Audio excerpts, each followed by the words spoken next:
जो कर रहे हैं वो उन्हीं की शक्ति से कर रहे हैं, करवा भी वही रहे और ताकत सामर्थ्य भी वही दे रहे हैं। कभी किसी भी अच्छे विचार या अच्छी क्रिया में अपने को भूल कर भी कर्ता मत मानना, तो बुरी क्रिया कभी होगी ही नहीं। बात पकड़ो। यदि अच्छी क्रियाओं के कर्ता आप बनोगे तो बुरी क्रियाओं से बच नहीं सकते। अगर अच्छी क्रियाओं को देख रहे हो कि प्रभु करा रहे, तो बुरी क्रियाओं का संकल्प ही नहीं उदय होगा। अहम गलित हो गया तो अहम में ही तो सारे विकार रहते हैं। हर समय प्रभु के सामने कृतज्ञ रहो। कितनी कृपा, क्या हमसे लेना है आपको, आप तो पूर्ण काम हो, हमें इतना दुलार कर रहे हो। बलिहारी प्रभु, वो बार बार मन उनके चरणों में लौटता रहता है। प्रभु का विधान सर्वज्ञता से पास हुआ है। वो खूब आगे की, पीछे की, मध्य की सब बात सोच करके उन्होंने आपके लिए विधान किया है। पहले से उन्होंने आपका उस समय मंगल विधान सुनिश्चित कर दिया है। कैसी भी परिस्थिति हो, कभी ऊबना मत, घबराना मत, अधीर मत होना और अपने भगवत विश्वास में कमी मत आने देना।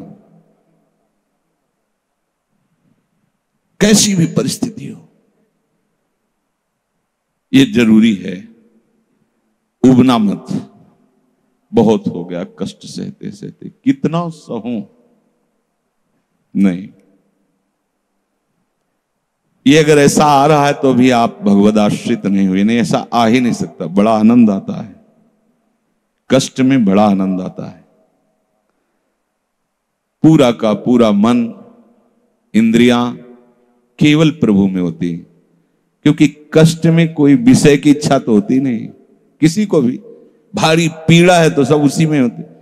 जिसने अभ्यास किया है भगवत चिंतन का, आश्रय है प्रभु का, तो कष्ट में भाग के कहां जाएगा, उसी में तो एकदम तन्मय हो जाता है मन, इंद्रिया। आज जो आप भागवती का अभ्यास करते हो तो आपको पूर्वाभ्यास परेशान करता है ना, विषय चिंतन। और जिसने पूर्व में खूब भजन किया है तो आज विषयों के बीच में भी हो तो उसका भजन कैसे रुक जाएगा। सोचो जरा, आज आप खूब भजन की चेष्टा कर रहे हो पर पूर्वाभ्यास आपको विघ्न पहुंचा रहा है ना। ऐसे ही यदि आपने भजन का अभ्यास किया तो वर्तमान में कैसी भी दुखद विषयमयी कैसी भी परिस्थिति हो, वो कैसे रुक जाएगा। जब असद अभ्यास सत अभ्यास के बीच में प्रकट हो रहा है तो सत अभ्यास असत की सत्ता कैसे रहने देगा। इसीलिए जो भजन परायण जन होते, भारी से भारी विषम परिस्थिति में भी हर समय भजन करना नहीं होता, भजन नृत्य करता है, वो निहाल हो जाता है। सुख किसे कहते तब आप जानेंगे, सुख का परिचय तब आप जानेंगे जब इतना भरोसा हो कि कैसी भी परिस्थिति हो, उबना नहीं, घबराना नहीं, अधीर मत होना और विश्वास में कमी मत आने देना। कब तक भोगूं, कब तक। ऐसे लोग हैं उद्दंडता करते हैं, पाप करते हैं, उनको बुखार भी नहीं होता। भजन में लगे लोगों को देखो कितना कष्ट। ये क्या है प्रभु, कम से कम उनका शरीर स्वस्थ रखो तो आपका यश गा रहे भजन। उनका विधान सर्वज्ञता से भरा हुआ है। तुम अल्पज्ञ हो, तुम वर्तमान की बात सोच रहे हो। वो तीनों कालों को देखकर निर्णय करके परिस्थिति दिया, इसलिए मस्त रहो उनके भरोसे पर। कभी कई बार चर्चा की है प्रताप राय जी की, बचपन से भजन परायण थे, ईश्वर संपन्न घर था, भाई बहन सब खूब। कुछ दिनों बाद माता पिता पधार गए, पूरा अधिकार। ऐसे भजन में डूबे रहते कि उनका व्यापार था कि जैसे कोई धन लेने के लिए आया तो उसके लिए कुछ गिरवी रखना होता था, आभूषण आदि, और जितनी आवश्यकता है आप धन ले जाइए, और जब धन मिल जाए तो ब्याज सहित उसमें रख जाना और अपना सामान ले जाना। एक बक्सा रखा रहता था और वो आप माला लिए हर समय भजन करते रहे। बड़े वास्तविक आंतरिक वृत्ति से प्रभु में लगे थे, पर उनकी कुल परंपरा का यह व्यापार था। जैसे सदन जी की कुल परंपरा, तो कुछ गृहस्थ ऐसे महापुरुष जो अपने, भगवान भी कहते पर धर्मो भयावहा सुधर्मो निधनो श्रेया, पर धर्म, वो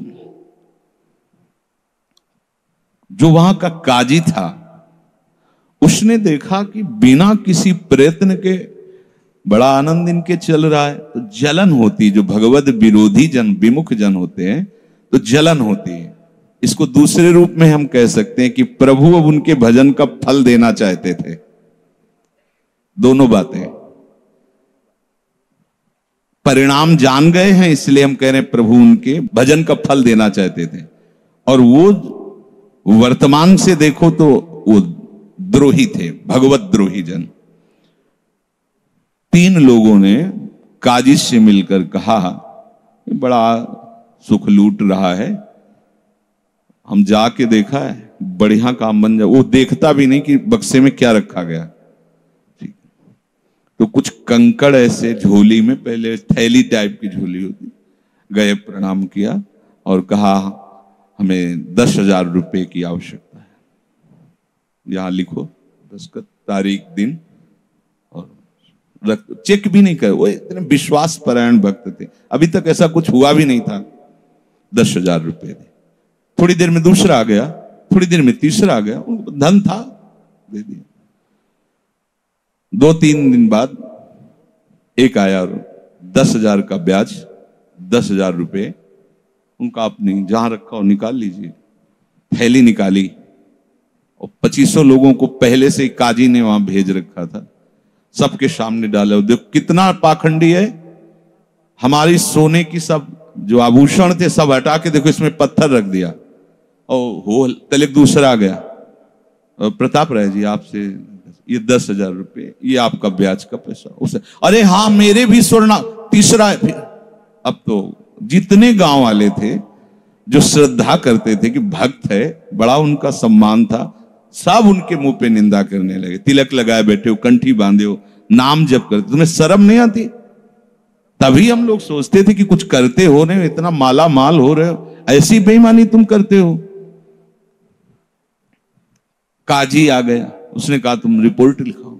रिपोर्ट लिखाई गई, बादशाह के पास रिपोर्ट पहुंचा गई। उन्होंने कहा ऐसे पाखंडी को बंदी बना लिया जाए और सारी संपत्ति जब्त कर ली जाए।